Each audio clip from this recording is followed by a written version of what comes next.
Welcome to the Momship Mastery Podcast, the ultimate destination for moms seeking balance, connection, and growth in their journey through motherhood. I'm your host, master's level therapist and life coach, Andrea Baker.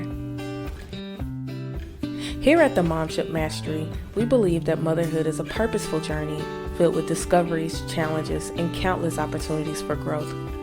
Our mission is to provide you incredible moms with the wisdom, inspiration, and tools to flourish as you nurture your relationship with yourself and those around you. Each week, we will dive into transformative conversations, therapeutic insights, and practical tips to empower you to thrive as a mom while still maintaining your unique identity. From self-care strategies to relationship building, from spiritual growth to parenting insights, I've got you covered.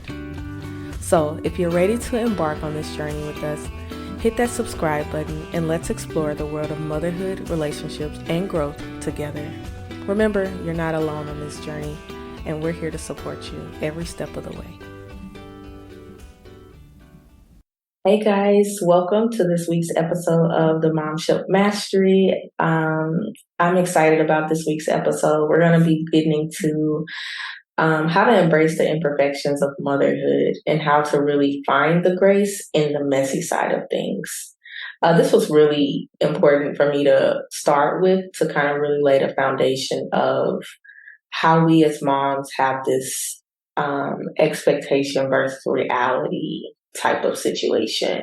A lot of times, especially coming into motherhood, I believe that we are kind of told how things might be or how things could be or should be, even from the ways that we're supposed to feel during pregnancy or the way we're supposed to feel at birth. All of these things that are supposed to happen or we're supposed to feel create this layer of expectation, and then we struggle when our reality doesn't necessarily look the same. So we're going to be diving into that today. Really, I want to get into the expectation versus reality thing. So I found even across cultures that most moms really struggle with feeling like they're alone, or they're not doing everything that they're supposed to be doing for their children, or they're not doing enough for themselves. Like, it can be a very tricky trajectory to really kind of find that balance, especially starting off. I think we're all kind of given like this universal warning of, hey, you're a new parent, try not to lose yourself in the process, or remember who you are or who you were before you had kids, and really try to hold on to that. But in reality, it's like we're not that same person, right? We've had to make a huge transition into motherhood. Our bodies transition, our minds transition, our role and responsibilities transition. But people are giving this directive that says, don't lose yourself. And I think what may be a bit more constructive to hear is find out who you are in this season, right? Find out who you want to be in this season, opposed to don't lose who you were before you became a mother. So people are saying don't lose yourself, but there's not really an explanation that goes along with that, right? What does that actually mean? And how do we have that said to us in a way that doesn't feel judgmental and in a way that feels supportive, opposed to another thing to do, right? This is definitely something that I feel is probably told to us in well intent by women who mean well, but they don't really have the answers either, right? A lot of them are telling you or telling us from experience of, hey, I lost myself during motherhood, or hey, I really forgot about the things that really mattered to me, or some of those things just changed, right? But I didn't have the time to, or the understanding to figure out what those things were. I feel like most often we're told about the joys of motherhood and, how we should do this in a graceful manner, either from our community or our own mothers or our family or our support groups or religious groups. We're told that we, should feel like this level of excitement. This is the expectation versus reality that women kind of struggle with, because it's like, yes, I'm excited, and also I'm nervous, or and also I'm anxious, or and also this is hard for me, right? So we're struggling with that in a way that we can't voice it safely, and then here comes the demands of motherhood, and you haven't even processed the emotions before giving birth. Most of us are familiar with postpartum depression, but there's also a part of this that could be referred to as peripartum depression. This is the depressive symptoms that show up during pregnancy, right? So this is the extreme sadness and the fatigue and some of the things. And this is even more difficult to pinpoint because some of these symptoms are part of pregnancy, right? The fatigue and the what we call the mood swings and things like this. But this can be definitely signs and symptoms of peripartum depression. So we often go through this, and then reality brings like this sense of guilt, right? We're now feeling that we're guilty because we should feel another way, right? We're being ungrateful, or we, kind of start comparing ourselves to other people. Like, well, I shouldn't be feeling this way because others have done it without complaining, or others, wish to be in my shoes. And the big one that I hear a lot is like, oh, you made this choice, you chose this life, so you're not allowed to feel exhausted or incapable. Like, you just go with it. And I really want to take time to kind of bust these things, because this is a real issue that moms are dealing with and struggling with. Like I said, across cultures, across different communities, I'm finding that it's really this narrative that we have in our head that we've gotten from some well-intending people in our lives that are expressing to us that you're supposed to feel gratitude, you're supposed to feel excitement throughout these different phases of motherhood, to the point where it's almost like they're telling you that this if you have a feeling outside of this realm, then it's a wrong feeling. Then this feeling is like not right, and something is wrong with you. But that's not true. I want to really dispel that, because just because our feelings don't go into the mold of, you're supposed to always feel this and you're supposed to always feel that, that's not it's not correct, right? That's not how our bodies are made. That's not how our emotions function. We feel a lot of different things at a lot of different times. And there are going to be times throughout motherhood, whether pregnancy, early motherhood, transitions, toddler, all of that, like, there are going to be times where you feel exhausted and you feel frustrated and you feel just depleted, or you just you just kind of have a moment where you're like, oh my gosh, I have no idea what I'm doing right now. And what happens is culture tells us, or people tell us, like, oh, you're not supposed to feel that, or you're supposed to always feel grateful because these times are going to change and you're going to miss this moment, or you're going to miss this phase of your child being this small, and you're going to miss this. And like I said before, sometimes these are said in well intent, but it's not helpful, right? It doesn't help you in that situation, right? You're thinking, how could I miss this and I'm not sleeping? How can I miss this and I'm crying every day? How could I possibly miss like this child throwing everything and I'm not like able to get through to them? Or how could I miss like them having like such a hard time like going into school? Or how can I miss these things? And if you're continually told that you should be feeling one thing when you're looking at your feelings and your emotions and they don't line up to that, then we start to internalize that something has to be wrong with us. And that's not true. There's nothing wrong with you. There's nothing wrong with what you're experiencing. What's happening is, a lot of times people aren't truthful about our experiences, right? We're just kind of repeating the things that were told to us. We're just really going on this thing of, this is a great time and everything is going to be well and I'm grateful. But I think there's this thin line between really like leaning into gratefulness, like being grateful of your situation, and then that toxic positivity, right? That like, oh, everything's fine and I can't say that this is like hurting me because I just have to stay positive. And that's not healthy at all for you. That's not healthy for your kids. Remember, they're the things that we are going through and the way that we are treating ourselves is definitely something that our kids are going to be looking at us through, whether they're small, whether they're toddlers, whether they're school age, whether they're teenagers. They're always watching. They're always looking to see, how is mommy responding to this? And we want to do our best. We want to try our best to show them the most healthy version, the most whole version of us. And that just means a truthful version of us. So the truthful version of us is, yes, this is really difficult. And no, I'm not excited about motherhood right now. Am I grateful? Am I blessed? Yes, absolutely. But am I excited right now? Not so much, because I didn't go to sleep last night, or not so much because when I thought, I would have this support system, or when I thought that, this child would bring about more closeness and familial closeness, when it really feels like I'm more isolated and more misunderstood, those things bring about an emotion that doesn't feel great. And the only way we can work through those, the only way we can become our whole selves, the only way we can really master this momship and this motherhood thing is by being truthful.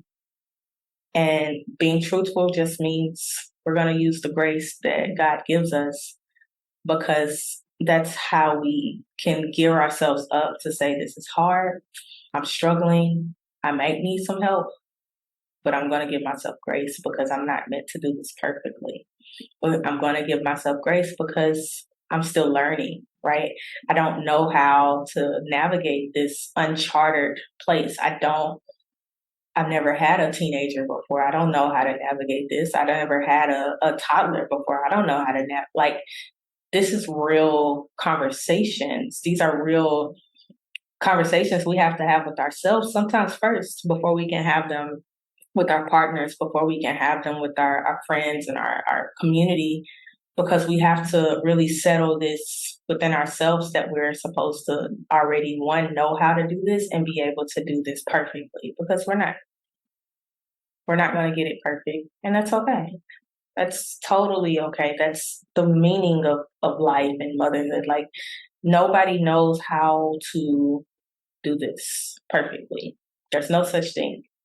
But we are definitely striving for this illusion of perfection, because we're told constantly that this is how we're supposed to feel and this is how we're supposed to respond, and we're going to regret not taking, not being excited in this time, or not, taking full advantage of this season, or things like that. And like I said, while there is certain levels of truth to the gratitude that we're supposed to have in each season, that doesn't equate to us having this toxic positivity where we're not being truthful to ourselves. But it's really difficult to navigate. Where do you go next? How do you overcome this, right? And there's this, I'm going to say, the self-care culture that says, well, if you engage in self-care, then you'll be fine. Like, and I want to argue that self-care as we understand it is not necessarily the first step that we need to take, right? I think that we need to slow down and start with grace and acceptance that this journey is going to be messy. We're not going to know it all. We're going to make mistakes. We're going to feel a lot of different ways, and it's okay, right? Why should we start with grace? Because grace, as we understand it, is we don't have to earn it, right? It's nothing that we have to do to get grace, right? It's not earned, it's given, and it can't be taken away because we're imperfect. So that's why I like to start with grace. When people say give yourself grace, I used to struggle with that, because it's like I felt like that was this thing where people were saying it because I was doing a horrible job, or I was struggling so much where people were like, only grace could help you at this point. And it was like, I don't know if I want this grace. I really want to do this right. And I had to really lean into, no, grace is going to help you on this journey. Grace is the thing that allows you to forgive yourself, allows you to be patient and slow down and really reflect in a way that's helpful to you and not in a way that's harmful to you, right? And the best example of grace I can see is through your children, right? When we look at our kids, they're really the most forgiving people. Like, if we just say, hey, mommy kind of messed this up, or like, I didn't really do this well, or this isn't what I wanted to say, like, they're a very good example of how we should give grace to ourselves, because most times it just rolls off their shoulder and they're like, oh, it's okay, mom, or oh, I forgive you, or oh, I still love you. And they show you with the love and the hugs and the kisses and all these things. And it's like, that's healing for us, because it shows us the process of forgiving ourselves and how we should help create this environment of grace, and how we should extend this in a way that's um, beneficial to our main goal of parenting, our main goal of self-care and the things that we need to do.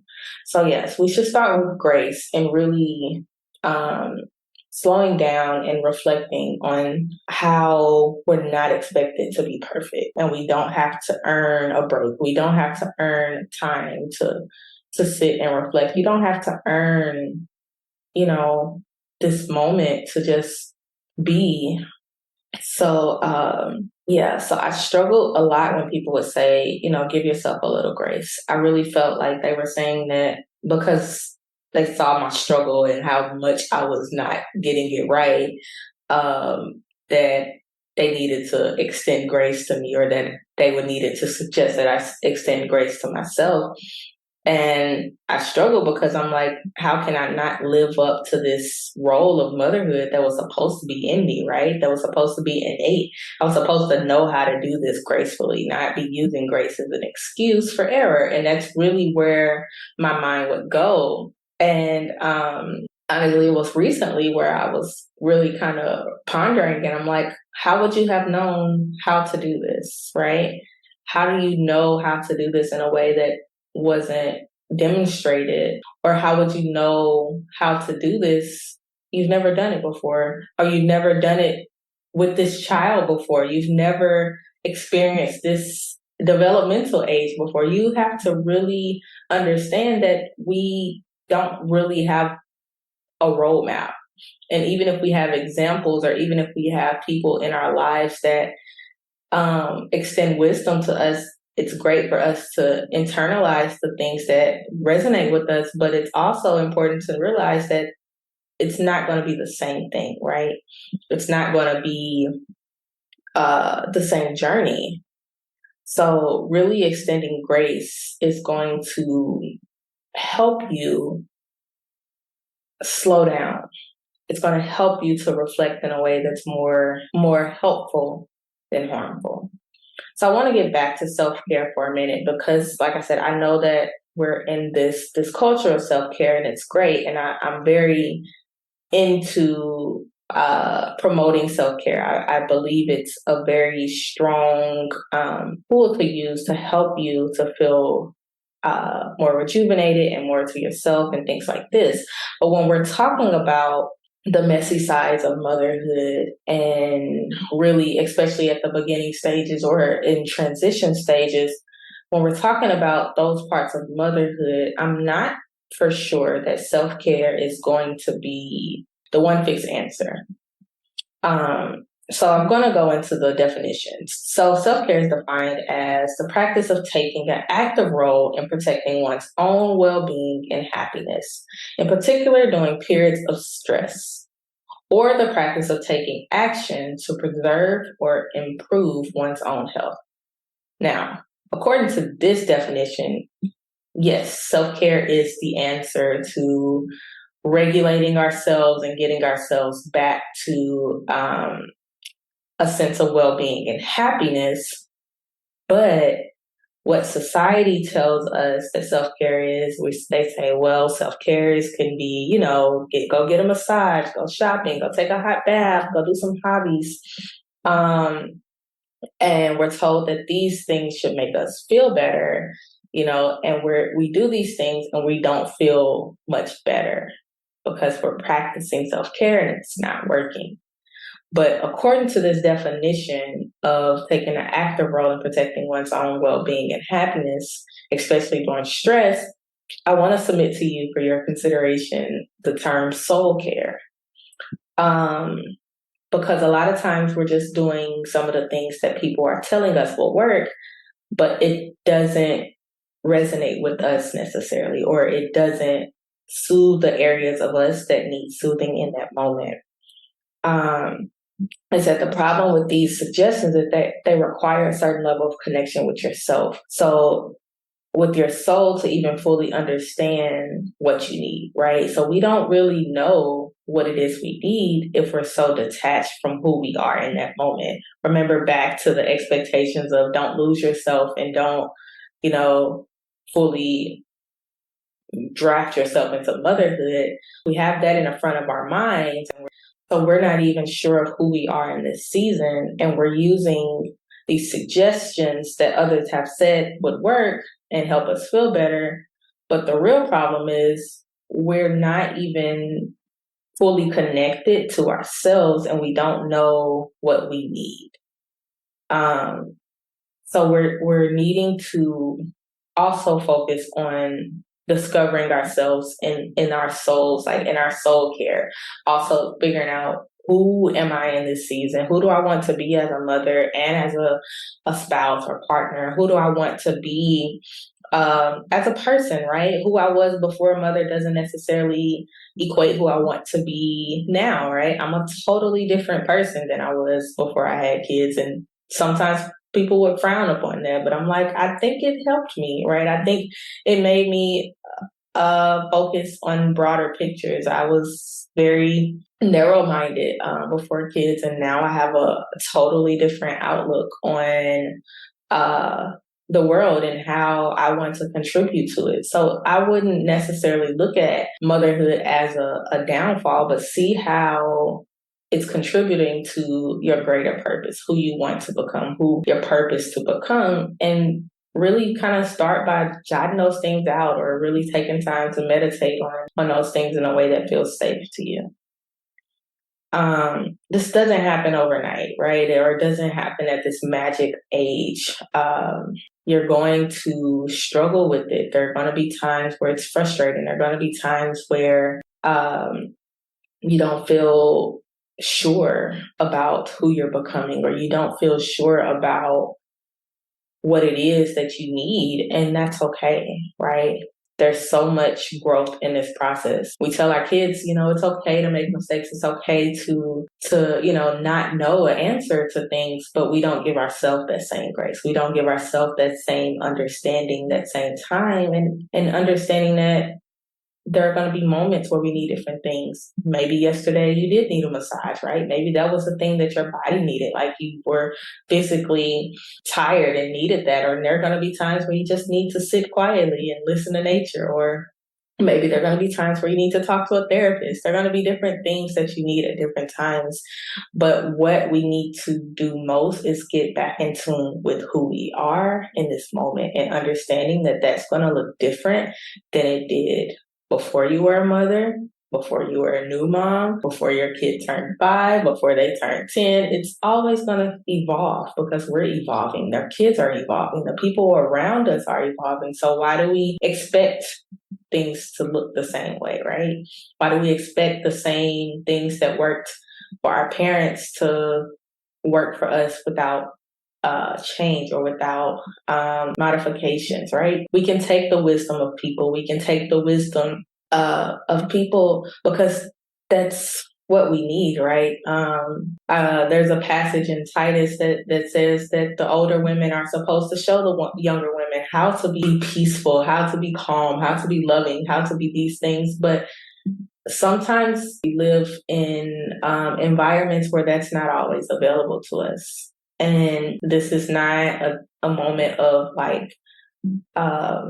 this is not a moment where we're blaming another generation for what they did not know to teach us, but it's a moment where we give ourselves grace because we weren't taught it, right? Motherhood is not something that's innate. It's not this this sixth sense that we have. Yes, we have a heightened level of compassion, and yes, we have like this ability to show up in ways that are unmatched, but we don't know how to channel that, right? It's like having this superpower, but not knowing how to use it.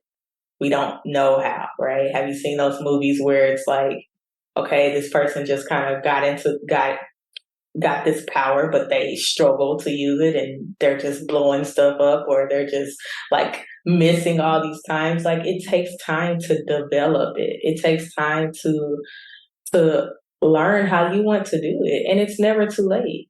I don't care how old your kids are.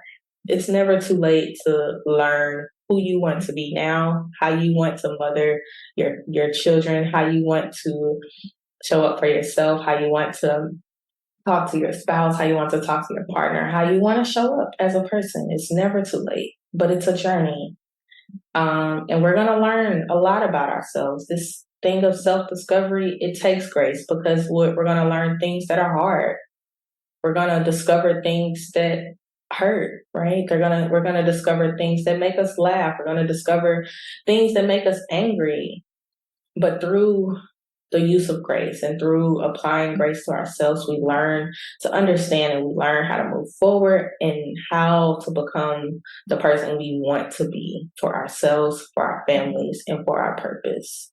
It's not about blaming. It's not about just putting things to the side. It's not about any of that. It's really about, who do you want to become?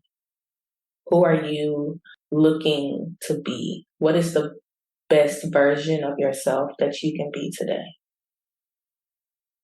That's embracing the messy side of motherhood. Sometimes we're going to lose it. Sometimes we're going to yell. Sometimes we may do things that we really didn't want to do or say.